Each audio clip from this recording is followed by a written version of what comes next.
গাড়ি চলছে, সবার মুখ বাঁধা, হাত পা বাঁধা। নতুন মেয়েদের চোখ দিয়ে শুধু পানি পড়ছে আর ফুপানো শব্দ শোনা যাচ্ছে। মহুয়া ক্লান্ত চোখে মেয়েদের দিকে তাকালো। ওদের জন্য ভীষণ মায়া হলো। নিজের কথা না ভেবে ওদের দিকে তাকিয়ে রইল। ইশারায় একটা মেয়েকে বলল পেছনে বাঁধা হাতটা ওর দিকে ফিরাতে। মহুয়া নিজের অন্য দিকে ঘুরে পেছনে বাঁধা হাতগুলোর দিকে মেয়েটার হাত খোলার চেষ্টা করলো। বেশি শক্ত করে বাঁধা ছিল না, খুব সহজেই খুলে ফেললো। একজন একজন করে সবার হাত মুখ বাঁধা খুলে ফেললো। বাঁচতে চাও? পালাতে চাও? সব মেয়েদের চোখে মুখে ভয় স্পষ্ট।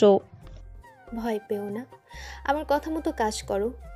প্রায় 3 ঘন্টা গাড়িটা চলল। তারপর একটা ছোট গ্রামে হোটেলের সামনে গাড়িটা থামলো। গাড়ির মালিক আর ছেলেগুলো খাবার দাওয়ার জন্য হোটেলে যেতেই মহুয়া বুদ্ধি দিয়ে দরজা খুলে মেয়েগুলোকে নিয়ে নেমে গেল। তখন মধ্যরাত। এই হোটেলটা ওদের নিজের। মহুয়া প্রথম নামলো।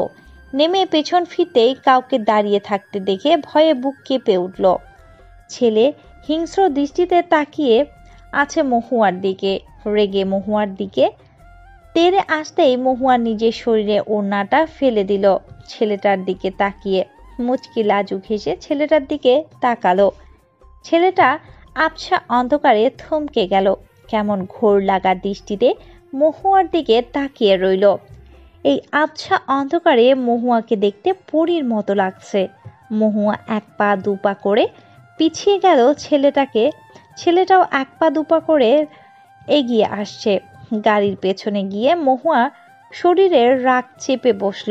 হিংস্র বাঘিনীর মতো ছেলেটার কলার ধরে নিজের দিকে টেনে নিয়ে মাথা থেকে লম্বা পিন বের করে ছেলেটার গলায় ঢুকিয়ে দিয়ে ওড়না দিয়ে গলা পেঁচিয়ে নিল। আর ও দুটো মেয়ে ছেলেটা মাথার ইটের বাড়ি মারল। সাথে সাথেই ছেলেটা এখানেই শেষ। এটা তোরা কি করলি? বলার সাথে সাথে পেছন থেকে আরেকটা মেয়ে ইট দিয়ে এই ছেলেটাকেও বাড়ি মারল। আর সবগুলো মেয়ে মিলে এই ছেলেটাকেও মেরে ফেলল। আর একজন ড্রাইভার ছেলেটা ভয়ে চুপসে গেল। উল্টো দিকে দৌড় দিতে গেলে উল্টে পড়ল। মেয়েগুলো আজ বাঘিনীর রূপ নিয়েছে। ওকে ইচ্ছে মতো মারল। তারপর সবাই মিলে দ্রুত সেই গ্রাম থেকে বের হয়ে গেল। 3টা খুন করেও আজ ওদের নিজেকে খুনি মনে হচ্ছে না। আজ থেকে ওরা স্বাধীন, মুক্ত। বর্তমান। কথা শেষ করে মাথা নিচু করে বসে রইল পলাশ রনি। মেঘলার মুখে কোনো শব্দ নেই, চোখে পানি চিকচিক করছে। পলাশকে কিছু না বলে ফাহিমের দিকে তাকিয়ে বলল, ওকে নিয়ে যাও, আমি আবার আসবো। আহনাফ রনির মুখ চেপে ধরে উঠল। এখানেই শেষ না, আরও আছে। তোর সাথে মহুয়ার কিসের সম্পর্ক? তুই কিভাবে মহুয়াকে চিনিস? মহুয়াকে তুলে কেন নিয়েছিলি? রনি ভয়ে ভয়ে ঢোক গেল। আমার হাতে মহুয়া সম্পর্ক নেই। ওকে প্রথম দিন দেখে আমি প্রেমে পড়ে গেছিলাম, ভালোবেসে ফেলেছি। আহনাফ রাগে হাত মুষ্টিবদ্ধ করে নিল। রক্তবর্ণ চোখে তাকিয়ে রইল রনির দিকে।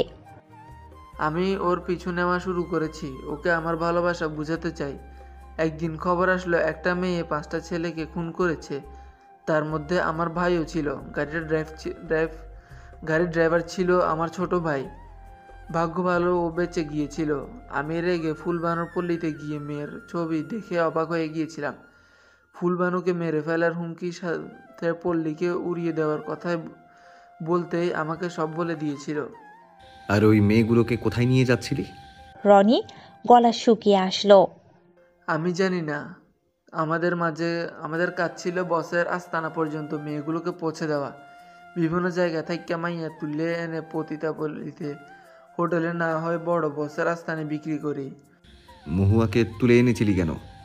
বড় বস মহুয়ার জন্য পুলিশ সন্ত্রাস লাগিয়ে রেখেছে, কিন্তু এখনো মহুয়ার চেহারা দেখিনি। আমি ফুলবানুর কাছ থেকে সব কিছু মুছে ফেলেছি। মহুয়ার জায়গা অন্য মাইয়ার ছবি দিয়ে আসছি। মহুয়াকে আমি কাল বিয়ে করার জন্য তুলে আনছি। আহনাফ রেগে রড দিয়ে রনির কান বরাবর বাড়ি মারল। সাথে সাথে রনির কান দিয়ে রক্ত পড়ছে আর রনি সেখানেই অজ্ঞান হয়ে যায়। আহনাফ হসপিটালে এসে সোফায় পাশ থেকে টেবিল সরিয়ে নিল। হঠাৎ মহুয়া ঠিক 12টায় আজকে হসপিটালে আসলো। আজ কলেজে যেতে হয়েছে যার জন্য লেট। মহুয়া ভয়ে ভয়ে আহনাফের ক্যাবিনের সামনে দাঁড়ালো। চুপচাপ দরজা খুলে ভেতরে যেতেই ধাক্কা খেয়ে নিচে পড়ে গেল। আহনাফ গম্ভীর দৃষ্টিতে তাকিয়ে আছে মহুয়ার দিকে। মেয়েটা যেখানে সেখানে ধাক্কা খেয়ে পড়ে যায়। না হয় কিছু সাথে উষ্টা খাবে, বাড়ি খাবে। কেন এই মেয়ে কি চোখে দেখে না? মহুয়ার সামনে আহনাফ দেখে লজ্জা পেয়ে গেল। ইস, তাহলে কি ধাক্কাটা আহনাফের সাথেই খেলো?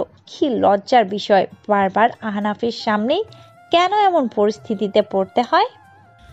আজ কি আর উঠবেন না, নাকি এভাবেই এখানে বসেই কাজ করার চিন্তা ভাবনা করছেন? মহুয়া চট জলদি উঠে দাঁড়ালো। আশেপাশে তাকিয়ে ভ্রু কুচকে ফেললো। এখান থেকে ওর টেবিলটা কোথায়? আহনাফের দিকে তাকাতেই আহনাফ ল্যাপটপের দিকে তাকিয়ে বলল, আজ আপনি ফাইল তৈরি করবেন। 2টা থেকে রোগী আসা শুরু হবে, রাত 8টা পর্যন্ত দেখব। মহুয়া কিছু না বলে চুপচাপ দাঁড়িয়ে রইল। আমি কি বলেছি শুনতে পাচ্ছেন? জি। গুড, এবার কিছু খেয়ে তৈরি হন আর চাচার কাছ থেকে কাজটা বুঝে নেন। মহুয়া ক্যাবিন থেকে বের হয়ে যেতেই আহনাফ দরজার দিকে তাকালো। কিছু একটা ভেবে মুচকি হাসল। মহুয়া ক্যান্টিনে চুপচাপ কিছু সময় বসে রইল। ডক্টর সোনিয়া আসলো ক্যান্টিনে। মহুয়ার পাশে এসে বসলো। মহুয়া বেশ কয়েকবার এই ডক্টরকে আহনাফের সাথে কথা বলতে দেখেছিল। কেমন আছো মহুয়া? আলহামদুলিল্লাহ ম্যাম, আপনি? ম্যাম নয়, আপু বল, শুনতে ভালো লাগবে। মহুয়া হাসলো। মেয়েটার কথার মধ্যে খুব মিষ্টি একটা ভাব আছে। এই যে কত বড় একটা ডক্টর হওয়ার সত্ত্বেও কত সুন্দরভাবে কথা বলছে। এখানে তাদের মধ্যে টুকটাক কথা হলো। 2টার আগেই মানুষ এসে বসে আছে। সিরিয়াল অনুযায়ী মহুয়া ফাইল তৈরি করছে। ঘণ্টাখানেক ঠিকই ছিল। প্রথম প্রথম শুধু মেয়ে মহিলা আসলো। ও এখন ছেলে আসা শুরু করেছে। দেখতে দেখতে ওয়েটিং রুম ভর্তি হয়ে গেছে। মহুয়া চোখ তুলে চারপাশে তাকিয়ে শুধু ছেলে দেখতে পাচ্ছে। ওর আশেপাশেও এসে ছেলেরা দাঁড়াচ্ছে। মহুয়া মাথা নিচু করে নাম ডাকছে আর ফাইল তৈরি করছে। এখানে প্রায় 80% ছেলে এইমাত্র এসেছে। একজন ছেলের সাথে 7 থেকে 8 জন বন্ধু এসেছে। বোনের সাথে ভাই। প্রথম তো ছেলে মেয়ে একাই এসেছিল। আস্তে আস্তে তাদের 14 গোষ্ঠীর যত ছেলে আছে সব চলে আসছে। দরজা দাঁড়ানো লোকটা আহনাফকে বলে উঠল, স্যার একটু তাড়াতাড়ি করে দেখবেন না, মানে বাড়ির বাইরে অনেক ভিড়। এই প্রথম কোনো পুরুষ ডাক্তারের কাছে এত ছেলে রোগী আসতে দেখলাম। এরা সবাই একদিনে কিভাবে অসুস্থ হলো? আহনাফ সিসি ক্যামেরা দিয়ে বাহিরের অবস্থা দেখে হাসলো। আসলে আহনাফ কি করতে চাচ্ছে? মহুয়ার অস্বস্তি বাড়তে লাগলো। মাথা উপরে তুলে তাকাতেই ছেলেদের এমন দৃষ্টি ওর অস্বস্তি আরো বাড়িয়ে দিচ্ছে। 2বার ধমকও দিয়েছে, দূরে গিয়ে দাঁড়ান আপনারা। যারা রোগী একমাত্র তারা ছাড়া বাকিরা নিচতলায় অপেক্ষা করুন। আপনাদের জন্য রোগীদের সমস্যা হচ্ছে। রাত 9টা। মহুয়া বাড়িতে ফিরল, তাও একা। রিক্সা দিয়ে আসার সময় ভীষণ ভয় পেয়েছিল। আজ ওর জীবনে আবারও একটা ভয়ঙ্কর দিন গেল। মহুয়া বাসায় এসে ঠান্ডার মধ্যে কাপড় নিয়ে ওয়াশরুমে চলে গেল। ছোঁয়া নিষেধ করলো গোসল করতে, কিন্তু আজ মহুয়া ছোঁয়ার সাথেও কোনো কথা বলল না। ওয়াশরুমে প্রায় 1 ঘন্টা ভিজল। হঠাৎ কান্নায় ভেঙে পড়ল। আমাদের আশেপাশে নরক পিশাচদের হানাগোনায় মুখরিত। মানুষ রূপী পিশাচ ওরা। সাথে সাথে ভীষণ রাগ হলো আহনাফের উপর। মহুয়া বের হতেই ছোঁয়া চমকে ওর গালে হাত রেখে বলে উঠল, মহুয়া, তুই ঠিক আছিস? ঠিক আছি। একদম তুই ঠিক নেই। কি হয়েছে? না। তোর কণ্ঠ এমন লাগছে কেন? ভালো লাগছে না। বলেই বেলকনিতে চলে গেল।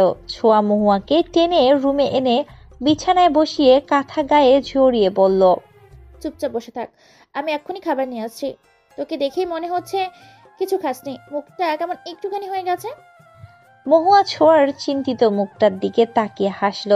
ছোঁয়া দ্রুত নিচে আসতে গিয়ে হুচট খেয়ে পড়তে নিলে কেউ একজন সুন্দর করে ওর কোমর জড়িয়ে বাঁচিয়ে নেয়। ছোঁয়া ভয়ে চোখ বন্ধ করে নেয়।